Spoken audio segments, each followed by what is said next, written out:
Hello. I don't think we're quite live yet. Oh. There we go. Now we are. Hello. Hi. We're a minute early.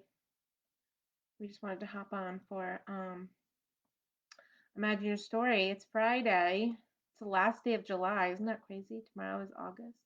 Wow. August. Yes. No, it by so fast.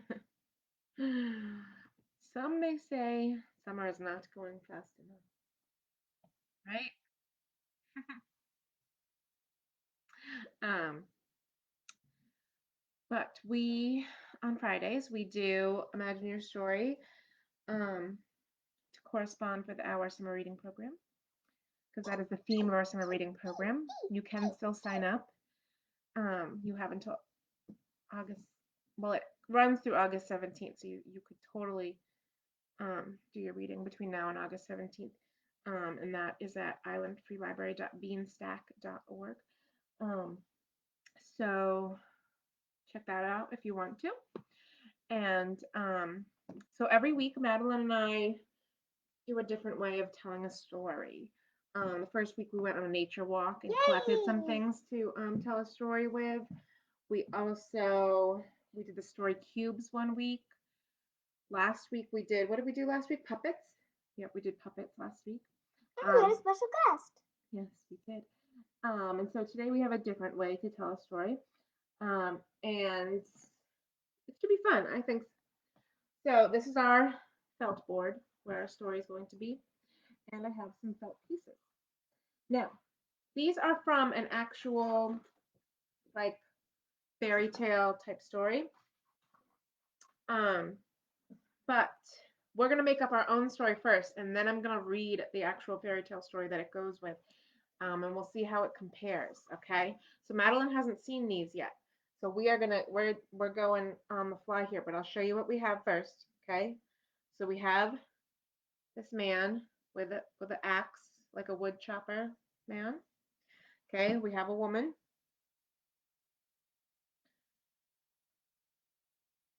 We have a fairy. Okay. We have the man and woman together. We have a bowl of food. We have a sausage. Sausage. We have silver. We have some fancy clothes. And we have a little house. Okay, so that's what we're working with. And we're going to come up with our own story first. And then I'll show you through the felt pieces, but also I'll read you the actual story that comes with this. Okay, so those are the pieces that you have to work with, Madeline. Okay? So yeah, I'll move this up a little closer so our friends can see.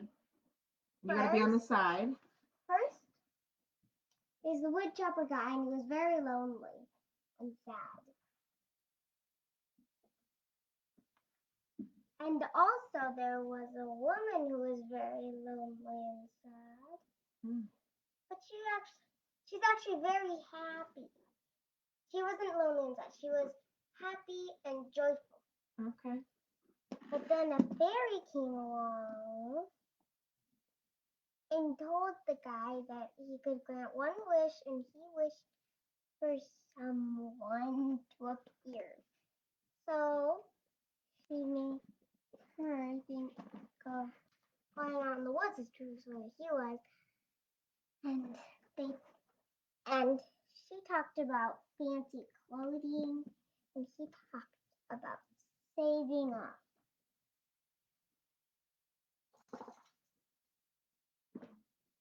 Very careful.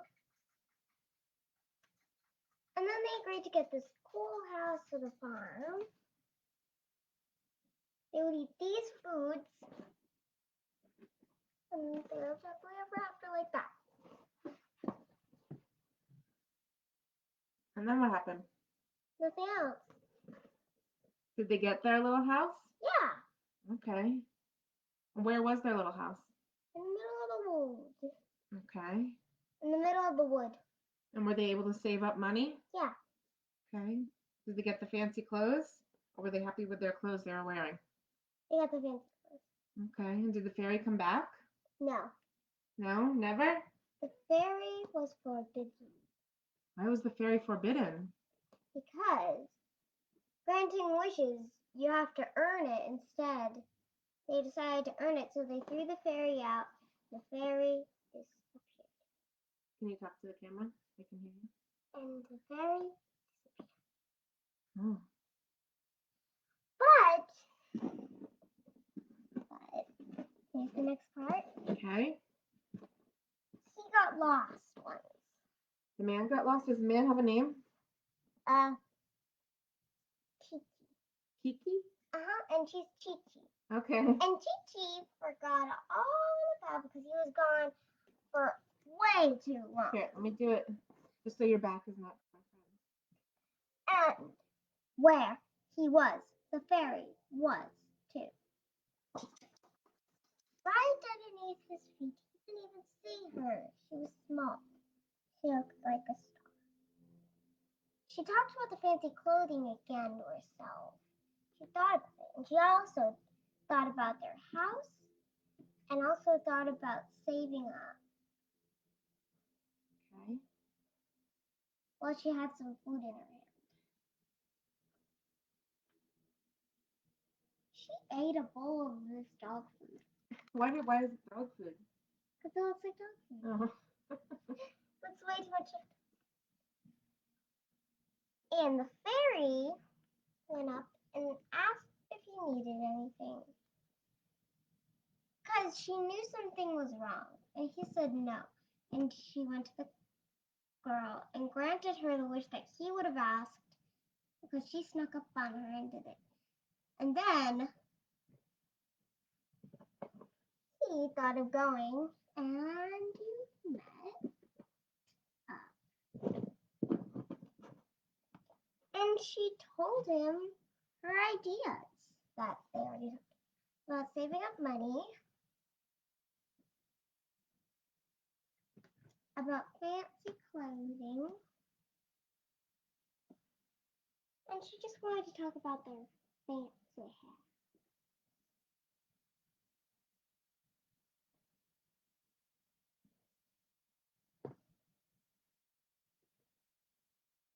Is that the end of their story? Oh no! Okay. But then a sausage fell on their head. And the girl fell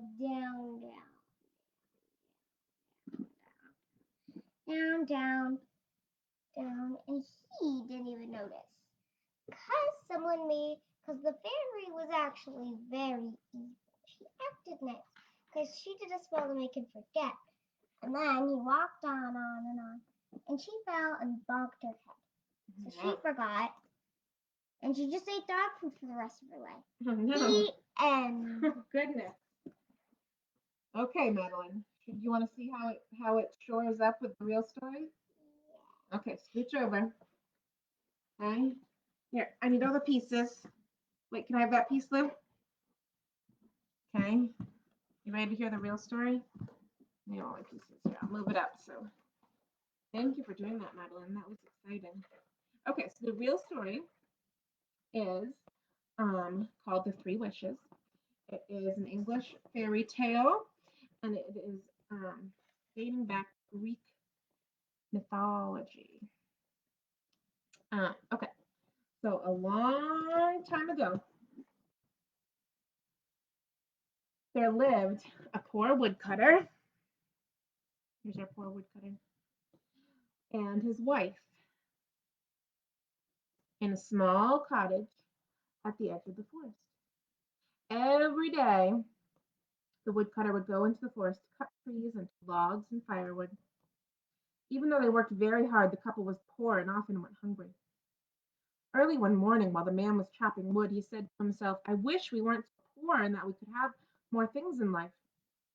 And just as he was about to chop down a huge old oak tree, a beautiful fairy appeared. Okay. The fairy begged, please don't cut down this oak tree, it's my home. The surprised woodcutter agreed to spare the tree. The fairy replied, I heard you say that you wish you weren't so poor. Since you were kind enough to spare my tree, I will give you 3 wishes. There are only 3, so use your wishes wisely. Goodbye. And she disappeared. The woodcutter rushed home and told his wife about the fairy. They were very excited and talked about all the things they could have. We could wish for beautiful clothes and silver,